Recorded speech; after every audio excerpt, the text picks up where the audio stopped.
오늘 어린이부 말씀은 사무엘하 12장 1절에서 7절 앞구절까지입니다. 주님께서 예언자 나단을 다윗에게 보내셨다. 나단은 다윗을 찾아와서 이런 이야기를 하였다. 어떤 성읍에 두 사람이 살았습니다. 한 사람은 부유하였고 한 사람은 가난하였습니다. 그 부자에게는 양과 소가 아주 많았습니다. 그러나 그 가난한 사람에게는 사다가 키우는 어린 암양 한 마리밖에는 아무것도 없었습니다. 그는 이 어린 양을 자기 집에서 길렀습니다. 그래서 그 어린 양은 그의 아이들과 함께 자라났습니다. 어린 양은 주인이 먹는 음식을 함께 먹고 주인의 잔에 있는 것을 함께 마시고 주인의 품에 안겨서 함께 잤습니다. 이렇게 그 양은 주인의 딸과 같았습니다. 그런데 그 부자에게 나그네 한 사람이 찾아왔습니다. 그 부자는 자기를 찾아온 손님을 대접하는데 자기의 양떼나 소떼에서는 한 마리도 잡기가 아까웠습니다. 그래서 그는 그 가난한 사람의 어린 암양을 빼앗아다가 자기를 찾아온 사람에게 대접하였습니다. 다윗은 그 부자가 못마땅하여 몹시 분개하면서 나단에게 말하였다. 주님께서 확실히 살아계심을 두고서 맹세하지만 그런 일을 한 사람은 죽어야 마땅합니다. 또 그가 그런 일을 하면서도 불쌍히 여기는 마음이 전혀 없었으니 그는 마땅히 그 어린 암양을 4배로 갚아줘야 합니다. 나단이 다윗에게 말하였다. 임금님이 바로 그 사람입니다. 아멘. 벙커 친구들 한 주간 잘 지냈지요? 우리는 지난주에 작은 소년 다윗이 하나님의 이름으로 골리앗을 물리치는 이야기를 들었어요. 오늘은 다윗 이야기의 마지막 시간이에요. 언제나 하나님을 의지했던 다윗이 돌이킬 수 없는 큰 잘못을 저질렀을 때 어떻게 했는지를 살펴보면서 우리도 잘못하고 실수할 때 어떻게 하는 게 좋을지 한번 생각해 볼 수 있었으면 좋겠어요. 시간이 지나서 다윗이 사무엘의 말처럼 진짜로 이스라엘의 왕이 되었어요. 다윗은 왕이 되어서도 마음속에서 울리는 하나님의 음성에 귀 기울이면서 하나님의 말씀을 따라 살려고 노력했지요. 다윗은 왕이 된 이후에도 직접 전쟁터로 나가서 이스라엘 백성들을 위해서 싸우기도 하고 부하들을 진심으로 아끼는 모습을 보여줬어요. 그런데 시간이 지나면서 다윗은 전쟁에 직접 나가지 않게 되었어요. 부하 장수들이 대신해서 전쟁을 치르게 했지요. 다윗의 부하 여러 명이 암몬과 전투를 벌이고 있을 때였어요. 다윗은 궁전에서 옥상을 거닐고 있었지요. 바로 그때 다윗은 한 여인을 보게 되었어요. 그 여인은 다윗의 부하 우리아와 결혼한 밧세바였지요. 다윗은 밧세바에게 첫눈에 반해버렸어요. 그때 우리아는 전쟁터에 나가서 적과 싸우고 있었지요.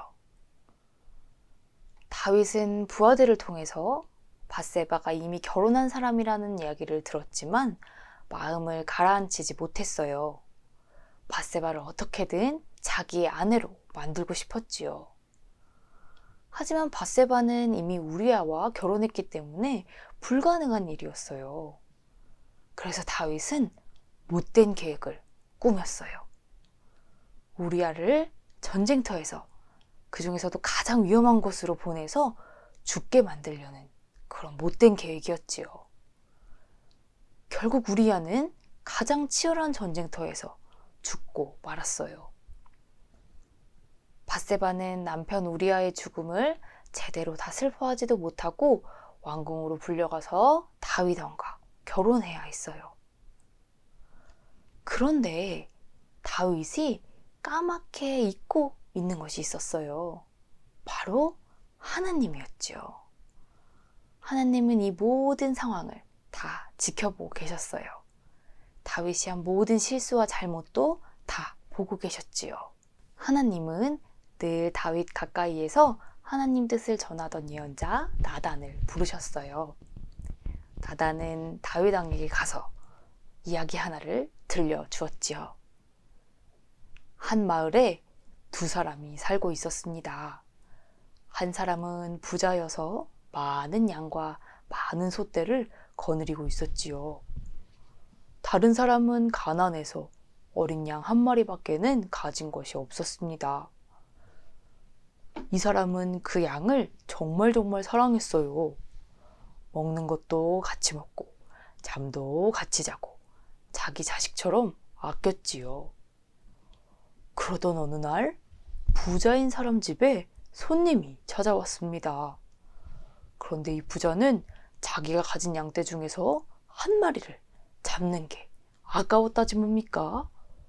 그래서 가난한 사람의 그 자식 같은 하나밖에 없는 그 양을 빼앗아서 그 양을 잡아서 손님에게 대접했습니다. 이 이야기를 듣고 있던 다윗 왕이 불같이 화를 냈어요. 이런 세상에, 그런 일을 한 사람은 죽어야 마땅합니다. 어떻게 그런 일을 할 수 있단 말입니까? 이런 못된 인간. 그러자 나단 예언자가 대답했어요. 당신이 바로 그 부자와 같은 사람입니다. 하나님은 당신을 왕으로 삼으시고 원하는 모든 것을 주셨습니다. 그런데도 우리아를 죽이고 우리아의 아내를 빼앗다니, 우리아의 죽음은 당신 때문입니다. 나단의 말을 들은 다윗은 부끄럽고 창피하고 무서웠어요. 얼굴이 완전히 빨갛게 되었지요. 다윗은 왕이었기 때문에 나단을 쫓아내버릴 수도 있었지만 다윗은 나단 예언자를 쫓아내지 않았어요. 오히려 신하들이 보는 앞에서 엎드려서 죄를 자백하고 잘못을 뉘우쳤지요. 왕으로서 체면이 상하는 것보다 하나님이 자기를 떠나시는 게 더 슬프고 고통스럽다는 사실을 다윗 왕은 알고 있기 때문이었어요. 하나님은 다윗이 잘못을 뉘우치고 진심으로 회개하는 모습을 보시고서 다윗을 떠나지 않기로 하셨어요. 다윗은 자기를 계속해서 돌아보면서 다시 하나님 음성에 귀 기울이는 왕이 될 수 있었지요.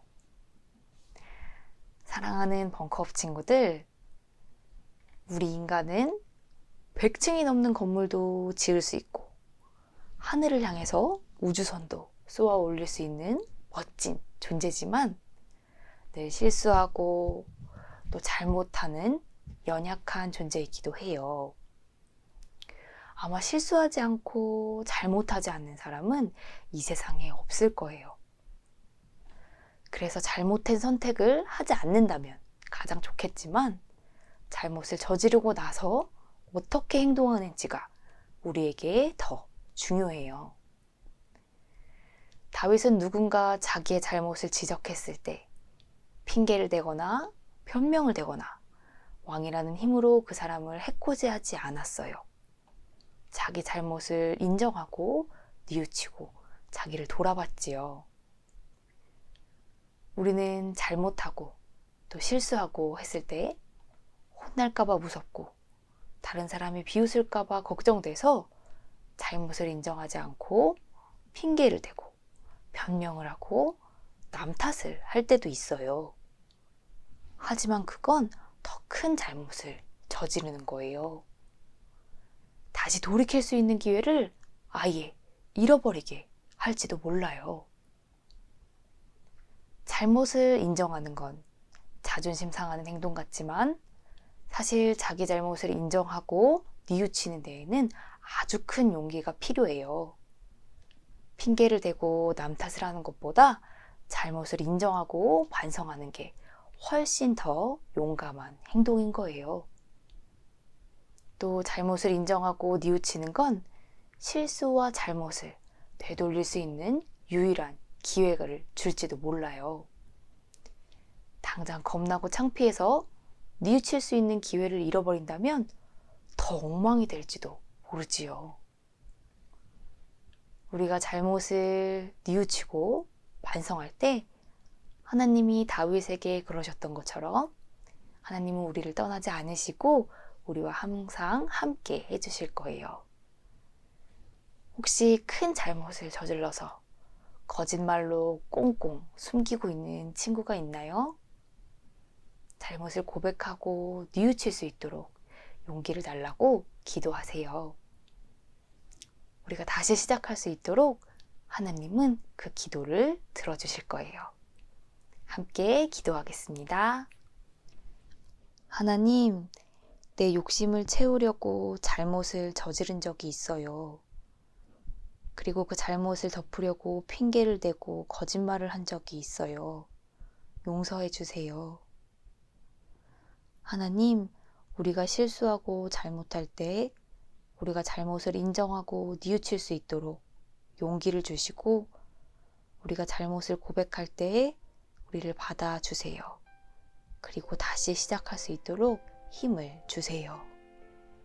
우리의 약한 모습도 사랑하시는 예수님 이름으로 기도드립니다.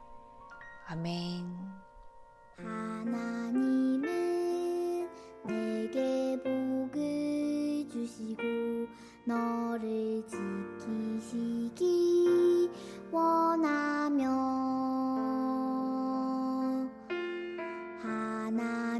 하나님은 그 얼굴 빛을 내게 비추사 은혜 주시기 원하네. 하나님은 내게 복을 주시고 너를 지키시기 원하며